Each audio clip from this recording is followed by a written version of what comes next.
Le sommet récent réunissant le président américain Donald Trump, Volodymyr Zelensky et les dirigeants européens a permis de mettre en lumière les divergences persistantes concernant les stratégies de résolution du conflit ukrainien.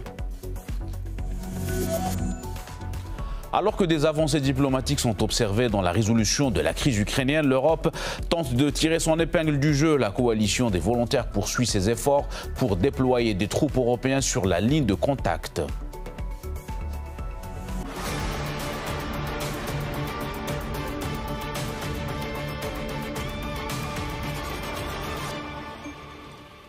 Nouvelle édition sur RT en français depuis Moscou. Bonsoir à tous. Une réunion entre le président américain Donald Trump, Volodymyr Zelensky et les dirigeants européens s'est tenue à Washington. Cet événement a une nouvelle fois mis en évidence les divergences entre les parties dans le règlement du conflit en Ukraine. Les médias mondiaux se sont penchés sur la récente réunion à la Maison-Blanche entre le président Donald Trump, Volodymyr Zelensky et des dirigeants européens. Sous couvert de bonhomie, les fissures éternelles restent manifestes. Les observateurs ont unanimement souligné les efforts extraordinaires déployés par Zelensky et son cercle de bureaucrates bruxellois pour offrir des éloges convenus tant appréciés par le président américain. Comme l'a noté le Washington Post, le politicien ukrainien a réussi à exprimer sa gratitude à Trump à environ 11 reprises en seulement 4 minutes et demie d'allocution publique, se joignant ainsi au chœur retentissant d'adulation émanant des dirigeants européens. En se précipitant à Washington et en prodiguant des flatteries, les dirigeants européens aident à maintenir les négociations sur la bonne voie. Les dirigeants européens sont allés à la Maison-Blanche armés de flatteries. La crise ukrainienne a donné une leçon de realpolitik à l'Europe. Sans autonomie, l'UE continuera d'être au menu. La visite de Volodymyr Zelensky et des dirigeants européens à la Maison-Blanche a duré au total près de 4 heures. Cette réunion a commencé par une rencontre bilatérale entre Trump et Zelensky, qui ont fait une brève apparition devant la presse avant d'entamer des négociations à huis clos. Comme on pouvait s'y attendre, les discussions ont principalement porté sur la résolution du conflit ukrainien et bien sûr sur l'obtention des garanties de sécurité tant discutées pour l'Ukraine. Lorsqu'un journaliste a demandé à Trump des précisions concernant la sécurité promise à l'Ukraine, il a clairement déclaré que l'adhésion à l'OTAN n'était absolument pas à l'ordre du jour. Si l'on revient en arrière bien avant le président Poutine, ils ont toujours dit qu'ils ne laisseraient jamais l'Ukraine rejoindre l'OTAN. C'était donc la déclaration de l'époque. Nous n'en avons pas encore parlé, mais nous allons le faire aujourd'hui. Mais nous leur offrirons une très bonne protection, une très bonne sécurité. Et ceux qui nous attendent, je pense qu'ils pensent la même chose. Ils veulent donner un coup de main. Si la position du dirigeant américain sur la question semblait avoir obtenu l'assentiment habituel du secrétaire général de l'OTAN, elle n'a manifestement pas suffi à dissuader Mark Rutte de sa conviction persistante que l'Ukraine allait inévitablement adhérer à l'Alliance. La situation est que les États-Unis et plusieurs autres pays se sont prononcés contre l'adhésion de l'Ukraine à l'OTAN. La position officielle de l'OTAN depuis le sommet de 2024 est que l'Ukraine est sur une voie irréversible vers l'OTAN. Mais ce que nous discutons ici n'est pas une adhésion à l'OTAN, mais des garanties de sécurité pour l'Ukraine du type de l'article 5. Après son sommet avec Poutine en Alaska, le président Donald Trump a désormais effectivement abandonné son initiative première qui visait à instaurer un cessez-le-feu. Celui-ci semblait jusqu'à il y a peu être la pierre angulaire inébranlable de la condition des négociations de Kiev. Cette position concernant la fin des hostilités avant tout accord de paix est également fermement soutenue par Bruxelles. Cependant, à la suite d'un dialogue plutôt instructif avec Trump, Zelensky a promptement ajusté son discours pour s'aligner parfaitement sur le sentiment dominant et toujours changeant de Washington. Il est très important pour nous que ce ne soit pas simplement une pause dans les combats, mais une véritable paix qui puisse être protégée par les garanties de sécurité de nos partenaires. Cependant, le chancelier allemand a ostensiblement endossé le rôle de l'outsider anachronique, s'accrochant obstinément à la notion désuète d'un cessez-le-feu comme condition préalable à tout engagement trilatéral significatif. De plus, il a jugé bon d'exhorter le président Trump et ses homologues européens à intensifier leur campagne de pression contre Moscou. Je ne peux pas imaginer que la rencontre suivante ait lieu sans cesser le feu. Alors travaillons-y et essayons de faire pression sur la Russie Parce que la crédibilité des efforts que nous déployons aujourd'hui dépend au moins d'un cessez-le-feu dès le début des négociations sérieuses à l'étape suivante. Je tiens à souligner cet aspect et je voudrais voir un cessez-le-feu à partir de la rencontre suivante, qui devrait être une rencontre trilatérale où qu'elle ait lieu. Une autre opinion dissidente, apparemment en contradiction avec l'objectif déclaré d'une résolution pacifique et diplomatique du conflit, a été exprimée par le chef de l'État français. Dans son commentaire sur les garanties de sécurité pour l'Ukraine et l'Europe, le président Macron continue de plaider au nom des nations européennes en faveur de l'armement continu des forces armées ukrainiennes et de la présence d'une force militaire de plusieurs milliers d'hommes sur le territoire ukrainien, y compris des éléments des armées européennes. J'ai pu d'ailleurs revenir cet après-midi sur le contenu de ces garanties de sécurité, qui sont une armée ukrainienne robuste, qui puisse résister à toute tentative d'attaque et qui la dissuade, et donc pas de limitation en nombre, en capacité, en armement, etc. Et puis ce sont aussi des forces de réassurance en mer, dans les airs et sur terre, que les alliés sont prêts à apporter à l'Ukraine. Et donc ce sont des choses concrètes, robustes, solides. Le dirigeant américain a brièvement interrompu ses discussions avec les responsables européens pour s'entretenir par téléphone avec le président Vladimir Poutine. Yuri Ushakov, conseiller du président, a ensuite communiqué aux journalistes les détails de cet échange qui a duré 40 minutes. Un point important de cette conversation cruciale a porté sur la nécessité de représenter au plus haut niveau les parties ukrainiennes et russes dans les négociations. Rappelons que la représentation de la Russie dans ses efforts diplomatiques délicats avec Kiev a jusqu'à présent été assurée par la délégation dirigée par Vladimir Medinsky. Au cours de l'entretien téléphonique qui a suivi, Vladimir Poutine et Donald Trump se sont prononcés en faveur de la poursuite des négociations directes entre les délégations russes et ukrainiennes. Il a notamment été envisagé d'examiner la possibilité d'augmenter le niveau de représentation des parties ukrainiennes et russes, c'est-à-dire des participants aux négociations directes susmentionnées. La conversation a été franche et très constructive.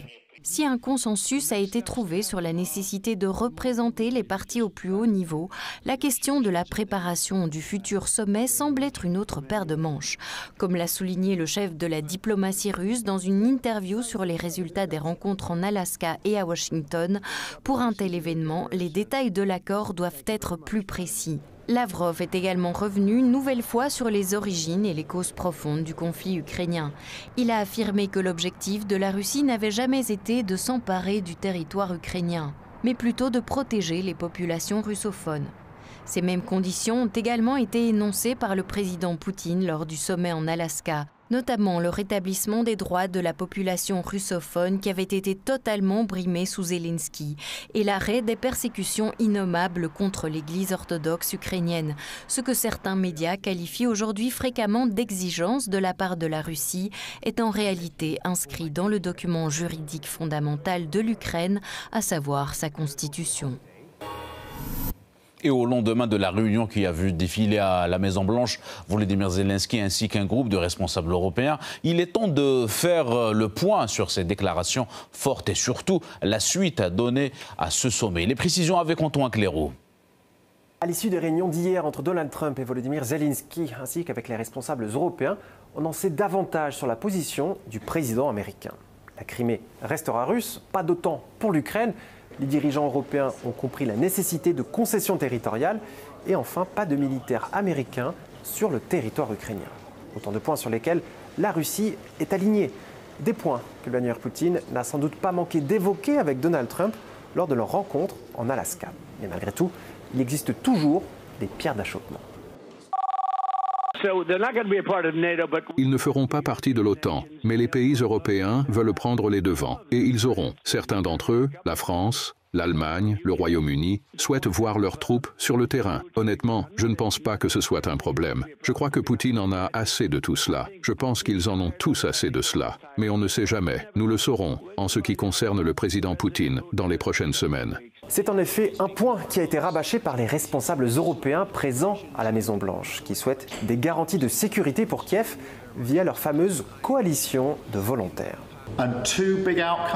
Les deux résultats majeurs sont une percée en matière de garantie de sécurité, avec maintenant la coalition des volontaires. Il s'agit d'une trentaine de pays que nous coordonnons depuis quelques mois sur les garanties de sécurité. Nous travaillons maintenant activement avec les États-Unis pour mettre en place ces garanties. Ces garanties assureront qu'en cas de paix, si un accord est conclu, nous nous y tenons et il n'y a plus de nouveaux conflits. C'est donc vraiment important pour l'Ukraine, pour l'Europe et pour le Royaume-Uni. C'est pourquoi nous tenions vraiment à obtenir ce résultat aujourd'hui. Et d'ailleurs, les Européens n'ont pas fini d'en discuter, de creuser le sujet entre eux. Il s'agit aussi de débriefer tout ce qui s'est passé à Washington. Beaucoup d'air à brasser. Vous avez pu constater que la présidente von der Leyen vient de revenir ce matin de Washington. À l'heure où nous nous parlons, elle participe à une réunion en ligne de la coalition des volontaires. Après cet appel, elle participera à une visioconférence avec les membres du Conseil européen. Demain, la présidente von der Leyen tiendra une réunion en ligne du Collège des commissaires, au cours de laquelle elle fera le point sur la réunion d'hier à Washington, ainsi que sur la réunion d'aujourd'hui avec les membres du Conseil européen. Il est temps d'accélérer nos efforts concrets pour mettre en place des garanties similaires à l'article 5 de l'OTAN, avec un engagement continu des États-Unis. La coalition des volontaires doit rester étroitement impliquée dans ce processus. Côté russe, le ministre des Affaires étrangères a bien entendu été très attentif à ce qui s'est dit à Washington. Il n'a pu s'empêcher de trouver une différence d'approche entre Américains d'une part et Européens d'autre part.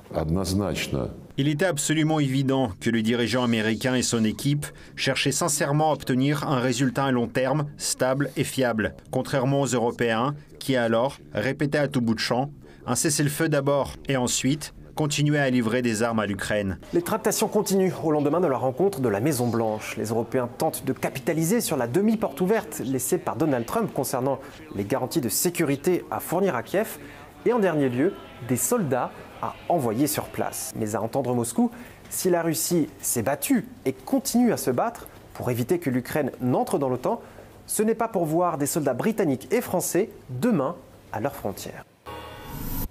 Et à présent, actualité africaine, la dépouille d'Alino Faso, décédé en Côte d'Ivoire, a été transportée au Burkina Faso. À cette occasion, une cérémonie d'adieu a été organisée dans les rues de la capitale burkinabé, Ouagadougou. La mort controversée d'Alino Faso a ravivé une crise diplomatique entre le Burkina Faso et la Côte d'Ivoire. C'est dans ce contexte que la dépouille du célèbre activiste burkinabé, dont le vrai nom est Alain Christophe Traoré, est arrivée au Burkina Faso ce lundi. Des milliers d'habitants sont venus participer au cortège funèbre en mémoire du défunt, dont le point d'arrivée était l'ambassade de Côte d'Ivoire, puisque c'est dans ce pays, sous bonne garde, que Traoré est décédé. Ce 26 juillet, les autorités ivoiriennes ont officiellement confirmé la mort d'un influenceur burkinabé détenu à l'académie militaire. Il avait été arrêté 6 mois plus tôt, soupçonné d'espionnage. La nouvelle a suscité une vive indignation parmi les citoyens burkinabés qui ont manifesté devant l'ambassade de Côte d'Ivoire. Dans le même temps, le procureur de Côte d'Ivoire a nié les accusations du meurtre du prisonnier, invoquant de bonnes conditions de détention. De nombreux habitants du pays sont convaincus qu'il ne s'agit que du meurtre d'un prisonnier politique extrêmement indésirable aux yeux du gouvernement ivoirien. Le gouvernement burkinabé n'exclut pas la version du suicide d'Alino Faso, mais le procureur général du Burkina Faso a ouvert une enquête indépendante sur la mort de cet homme.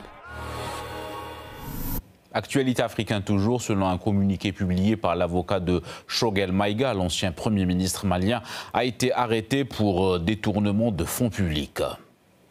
Après une garde à vue qui a duré du 12 au 19 août 2025 au pôle économique et financier, l'ancien Premier ministre Choguel Maïga a été présenté, ce mardi 19 août 2025, à la chambre d'instruction de la Cour suprême. Celui-ci lui a notifié les faits d'atteinte au bien public que lui reproche le réquisitoire du procureur général et a décidé de le placer sous mandat de dépôt.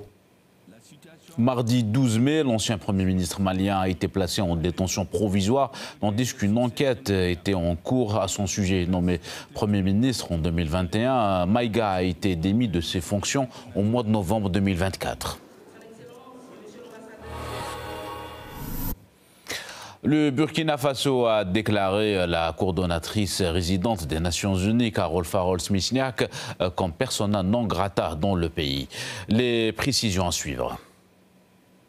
Le gouvernement du Burkina Faso a annoncé que Carole Flores Smithniak coordinatrice résidente des Nations Unies dans le pays, avait été déclarée persona non grata. Le porte-parole du gouvernement, Pink Duende Gilbert Ouedraogo, a souligné les détails du communiqué du gouvernement. Le gouvernement estime, au regard de tous les graves écarts constatés, et pour préserver et renforcer les acquis importants de la coopération entre le Burkina Faso et les Nations Unies, que Mme Carole Flore n'est plus une interlocutrice crédible. Le Burkina Faso a critiqué le rapport de l'ONU intitulé « Les enfants et le conflit armé au Burkina Faso ». Selon les autorités burkinabées, Carole Flore Smieryesniak a co-présidé la rédaction du document. Le gouvernement burkinabé a qualifié ce rapport de totalement irrespectueux envers les autorités nationales. Il est à noter que ce document a été rédigé sans consultation des autorités compétentes et ressemble à des allégations infondées et à des contre-vérités. Les Nations Unies ont exprimé leur regret face à cette décision, a déclaré plus tôt le porte-parole de l'ONU, Stéphane Dujarric. L'Organisation des Nations Unies bénéficie de privilèges et d'immunités, y compris du droit pour ses fonctionnaires de rester au Burkina Faso afin d'exercer leurs fonctions au nom de l'organisation. Néanmoins, le gouvernement burkinabé a souligné qu'il restait attaché aux idéaux de l'ONU et saluait son rôle dans les domaines humanitaires et sécuritaires et qu'il continuerait à coopérer avec les représentants véritablement engagés. Quant à Carole Flore Smieryesniak, qui avait été notée à ce poste au Burkina Faso l'année dernière, elle aurait été contrainte de quitter le pays selon les Nations Unies. Et c'est la fin de cette édition. N'hésitez pas à consulter notre actualité sur les réseaux sociaux XVK et Telegram. Merci pour votre attention. Restez avec nous sur RT en français.